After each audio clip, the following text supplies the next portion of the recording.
Hello दोस्तों, आप सभी का एक नए वीडियो में स्वागत है। और दोस्तों, आज हम लोग एक इंटरेस्टिंग इंग्लिश स्टोरी को हिंदी में ट्रांसलेट करना सीखेंगे।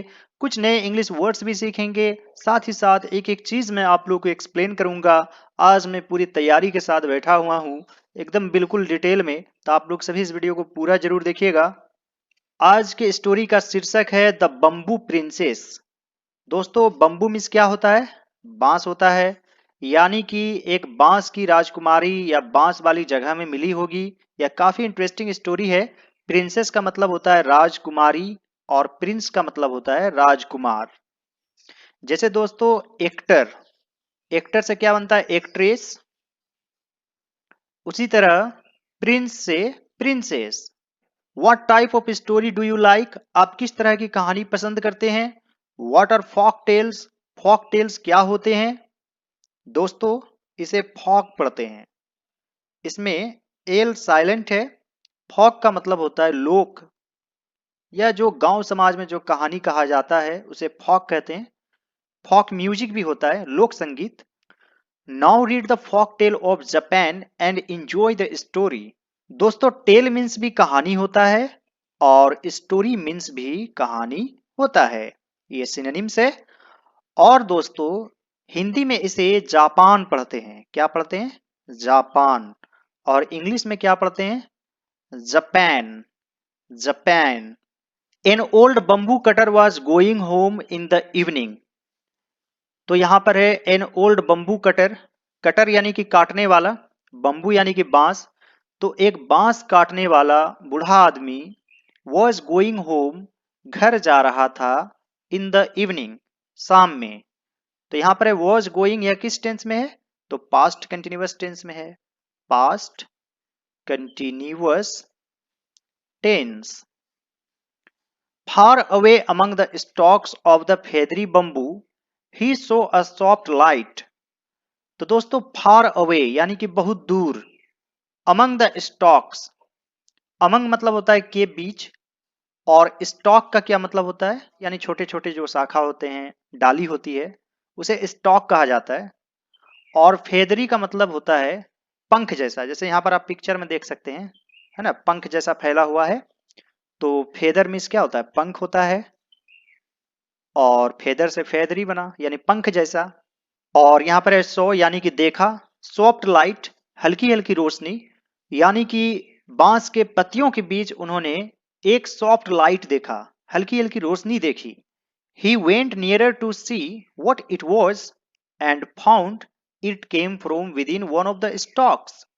He went nearer, वे नजदीक गए, to see, देखने के लिए, what it was, यह क्या था, and found, और पाया, it came from within one of the stalks, यानी कि यह रोशनी अंदर से एक स्टॉक से आया।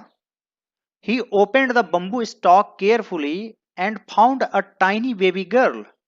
He opened the bamboo stalk, यानी कि उसने जो बम्बू स्टॉक होता है, जो उसकी छोटी छोटी डाली होती है, उसको ओपन किया, खोला, धीरे धीरे हटाया, केयरफुली। एंड फाउंड, और पाया। फाउंड कहां से बनता है? फाइंड से। फाइंड मीन्स क्या होता है? पाना। क्या पाया? A tiny baby girl. इसे टीनी नहीं पढ़ेंगे, इसे क्या पढ़ेंगे? टाइनी। टाइनी मीन्स क्या होता है? छोटा। तो उसने एक छोटा बेबी गर्ल पाया वहां पर। She was only a few inches tall, और वह कुछ ही इंच लंबी थी। But as beautiful as a fairy, लेकिन उतना ही सुंदर जितना कि एक परी। तो यहां पर एज ब्यूटिफुल एज, यानी जब हम तुलना करते हैं, जैसे उतना ही बहादुर जितना कि शेर, एज ब्रेव एज लायन, उसी प्रकार as beautiful as a fairy. Indeed, यानी कि वास्तव में। ही वंडर्ड, उसे आश्चर्य हुआ। If she was really a fairy, क्या वह वास्तव में एक परी थी? तो दोस्तों, यहां इफ का अर्थ एक तरह से क्या होता है? आप जैसे नरेशन में पढ़ते होंगे, he asked if I was ready, यानी कि उसने पूछा कि क्या मैं तैयार था। तो यहाँ पर जो क्या के लिए यानी हेल्पिंग वर्ब जब पहले आता है तो इफ जो यूज करते हैं या वेदर जो यूज करते हैं, तो उसी प्रकार यहाँ पर इफ यूज हुआ है। तो दोस्तों इसी बात पर मेरे चैनल को सब्सक्राइब कर लीजिए, इस वीडियो को लाइक कर दीजिए। आज का वीडियो काफी इंटरेस्टिंग होने वाला है। मैं आप लोगों को बिल्कुल डिटेल में बताऊंगा, शिकायत का कोई मौका नहीं दूंगा। He carried her home and told his wife how he had found her. वह उसे घर ले गया। कैरी मतलब ढोकर ले जाना एक तरह से गोद में। And told his wife और अपनी पत्नी से कहा how he had found her कि वह उसे कैसे मिली थी। They became glad, वे लोग खुश हो गए। यहाँ पर glad का क्या मतलब हुआ? खुशी। और become से बना because, क्योंकि they had no child, उन्हें कोई बच्चे नहीं थे। They loved her as their own, और उसने उसी तरह प्यार दिया मानो कि वह उन्हीं की बेटी हो। As their own, own means अपना होता है। In a few years, कुछ ही सालों में she had grown to be a young girl, अब वह एक बड़ी लड़की बन गई। She was sweet, kind and beautiful, वह बहुत ही प्यारी थी, kind थी, दयालु थी, and beautiful और सुंदर थी। A soft light always seemed to follow her, और ऐसा प्रतीत होता था कि एक सॉफ्ट लाइट, एक हल्की सी रोशनी उसकी पीछा करती थी। When the time came, जब समय आया, to name her, उसका नाम रखने के लिए, they called her, उन लोगों ने उसे पुकारा बम्बू प्रिंसेस, यानी कि बांस वाली राजकुमारी। Because she was found among the bamboos, क्योंकि वह बांस के बीच मिली थी।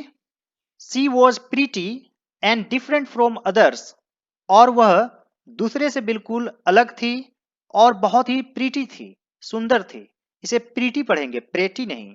She was pretty and different from others, वह बहुत सुंदर थी और दूसरे से अलग थी। People heard of how beautiful she was, and many peeped through the haze to have a glimpse of her. इसमें बहुत सारे इंपोर्टेंट वर्ड है। पीपल हर्ड, हर्ड मतलब सुना, हियर से बनता है, हियर से हर्ड यानी कि वर्ब टू। तो लोगों ने सुन रखा था हाउ ब्यूटीफुल सी वॉज, वह कितनी सुंदर थी। And many peeped through, peeped through का मतलब होता है झांकना। And many peeped through the hedge to have a glimpse of her. And many यानी कि बहुत सारे लोग उसकी एक ग्लिम्स पाने के लिए, एक झलक पाने के लिए, जो बाड़ा लगा था, जो घेरा लगा था, जो हेज था, उससे होकर झांकते थे, देखते थे। तो हेज का मतलब होता है जैसे खेतों के चारों ओर जो बाड़ा लगा देते हैं उसे हेज कहते हैं, और ग्लिम्स का मतलब होता है झलक। तो यह काफी इंपोर्टेंट वर्ड है, glimpse. Anyone who had a look at her came again and again to see her. Anyone who had a look at her, कोई भी जो उन्हें एक बार देख लेता था, who had a look at her came again and again to see her, उसे देखने के लिए बार बार आता था। Among those who came often to the haze were 5 princes, यानी कि उन लोगों के बीच ऐसे 5 प्रिंसेस थे, राजकुमार थे, जो उन्हें देखने के लिए अक्सर ऑफन आया करते थे हेज के पास, to the hedge. Each one thought the bamboo princess was the most beautiful girl he had ever seen and wished her to be his wife. Each one thought, और सभी ने यही सोचा कि जो बम्बू प्रिंसेस है वो अब तक की सबसे खूबसूरत लड़की है, यानी अभी तक उन लोगों ने जितना देखा था, he had ever seen and wished her to be his wife, और वे लोग इच्छा रखते थे, विश करते थे यानी चाहते थे कि वो उसकी वाइफ बने। So each of the 5 princes sent proposal to the father of bamboo princess asking to marry her. So each of the 5 princes, इसलिए सभी 5 प्रिंसेस यानी पांचों राजकुमार सेंट प्रोपोजल, एक प्रस्ताव भेजे, प्रोपोजल भेजे to the father of bamboo princess, bamboo princess के पिताजी के पास। आस्किंग मांगते हुए, यानी कि आस्किंग मतलब रिक्वेस्ट करना एक तरह से, टू मैरी हर कि वो उससे शादी करे। It so happened that all 5 proposals were brought to the old man at the same time. और ऐसा हुआ, इट सो हैपेंड का मतलब यूं हुआ, ऐसा हुआ कि ऑल 5 proposals की पांचों प्रस्ताव एक ही बार में आए, at the same time. It so happened that all 5 proposals were brought to the old man at the same time. तो यहां पर वर ब्रॉट यानी कि यह पैसिव वॉइस में लाया गया। The old man did not know which one to choose what to do. और ओल्ड मैन को बिल्कुल भी पता नहीं था कि वह किसे चूज करे, किसे सिलेक्ट करे, व्हाट टू डू वह क्या करे। ही वॉज अफ्रेड उन्हें डर था, that if he chose one of the princess the other 4 would be angry. उन्हें डर था कि यदि वह किसी एक प्रिंस को चुनेगा तो 4 दूसरे प्रिंसेस गुस्से हो जाएंगे, would be angry. But the princess had a plan. लेकिन राजकुमारी के पास एक योजना थी। दोस्तों इसे प्लान भी पढ़ा जाता है और प्लान भी पढ़ा जाता है। Let them all come here, सभी को यहां पर आने दीजिए। Then we can choose better, उसके बाद हम लोग अच्छा वाला चुन लेंगे। द प्रिंसेस सेड, राजकुमारी ने कहा।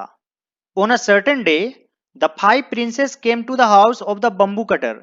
और एक खास दिन में पांचों राजकुमार came to the house of the bamboo cutter, यानी बम्बू कटर के घर आए।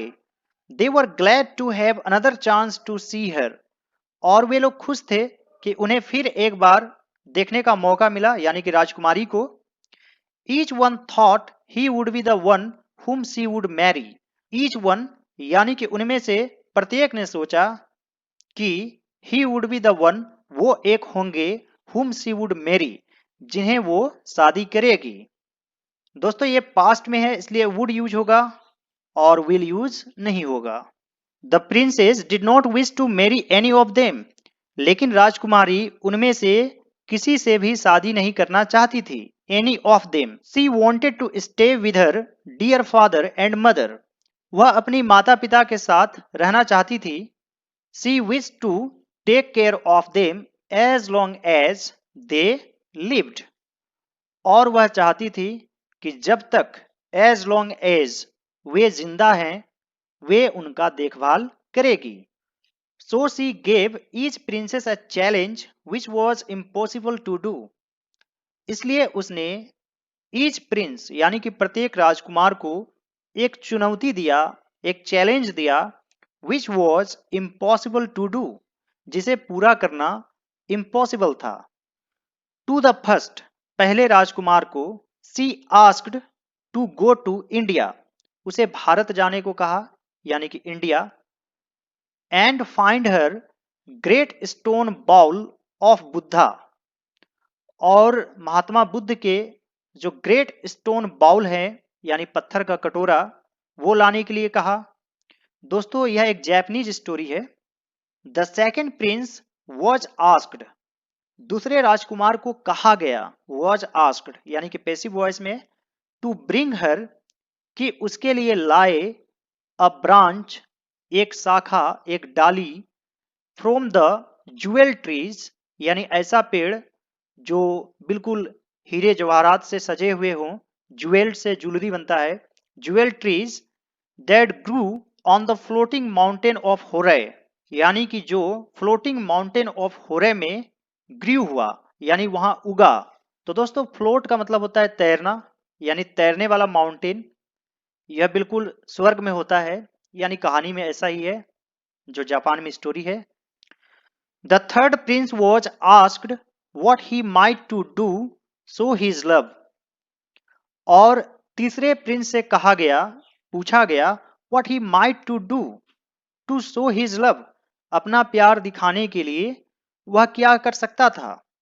The prince said that he might bring her a robe made from the skins of the fire rats.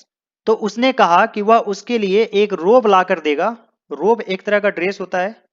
Made from the skins of the fire rats, जो fire rates के skin से बना होगा।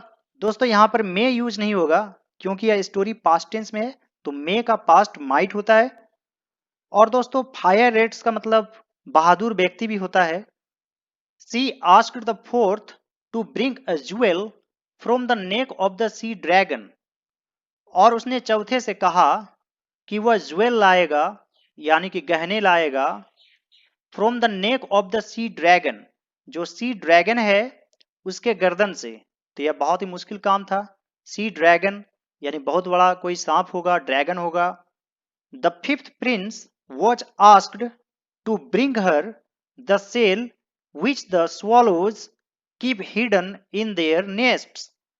और पांचवें राजकुमार से कहा कि वह उसके लिए सेल लाएगा, एक अंडे लाएगा, विच द swallows कीप हिडन, जो कि swallow नाम की पक्षी जो है वो छिपा के रखी थी, इन देयर नेस्ट्स यानी अपने घोंसले में। द प्रिंसेस हरीड अवे, और जितने भी राजकुमार थे सभी जल्दी जल्दी गए, हरी अवे यानी जल्दी से वहां से निकले। Each one of them was anxious to be the first to return and marry the beautiful bamboo princess. और उनमें से सभी बहुत ही एंक्सस थे, इसे एंक्सस पढ़ते हैं। एंक्सस का मतलब होता है चिंतित।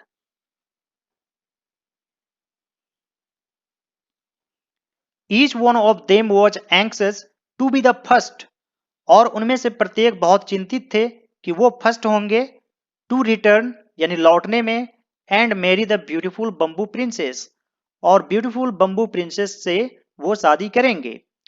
But none of them succeeded, लेकिन उनमें से कोई सफल नहीं हुआ। One day the old parents found their daughter crying. एक दिन उसके बूढ़े माता पिता अपनी बेटी को रोते हुए पाया। They could not understand the reason, और वे लोग कारण को, रीजन को नहीं समझ सके। On a full moon night, और बिल्कुल पूर्णिमा के दिन, she told her parents that she had come from the moon. उसने अपनी माता पिता से कहा कि वह चांद से आई थी, and she wanted to go back to the moon, और वह फिर से चांद पर जाना चाहती थी। द पेरेंट्स एग्रीड, और माता पिता सहमत हो गए। सडनली, अचानक, द मून बिकेम ब्राइटर, चांद बिल्कुल ब्राइटर हो गया यानी चमकीला हो गया। And the moon beam covered her to take her back to the moon, और जो मून बीम है यानी जो चांद की किरणें हैं उसे कवर कर लिया और उसे फिर मून की तरफ वापस ले जाने लगा। जैसे आप लोग फोटो में यहाँ पर देख सकते हैं, तो यहाँ पर देख सकते हैं कि ये बीम है, चांद की रोशनी है, और ये ऊपर की तरफ जा रही है। बिफोर लिविंग, जाने से पहले, she wished her parents a long life, उसने अपने माता पिता के लिए लॉन्ग लाइफ की इच्छा रखी यानी कि शुभकामनाएं दी। She bade goodbye to her parents, वह अपने माता पिता को अलविदा कहा, गुड बाय कहा। ये बेड वर्ड जो है बीड से बनता है, बीड गुड बाय यानी कि अलविदा कहना। She bade goodbye to her parents and left that place, और उसने उस जगह को छोड़ दिया। The old parents were happy to see the bamboo princess go back to her own place, और उनके बूढ़े माता पिता खुश थे कि उनकी बेटी जहां से आई थी वहां चली गई। They lived a long life as she had wished, और उन लोगों ने एक लंबी जीवन जिया क्योंकि शी हैड विश्ड, उसकी बेटी ने उसके लिए इच्छा रखी थी। उम्मीद करता हूं दोस्तों कि आज का वीडियो आप लोगों को अच्छा लगा होगा। यदि ये वीडियो आप लोगों को अच्छा लगे तो इस वीडियो को जरूर लाइक कर दीजिएगा। आज के वीडियो में मैंने काफी मेहनत किया है, और कुछ ना कुछ कमेंट जरूर कर दीजिए। और दोस्तों जरूर बताइएगा कि क्या मैं इस तरह से आपके लिए और भी वीडियोस बनाऊं। All right dear students and friends, thanks for watching, have a great day, enjoy yourself.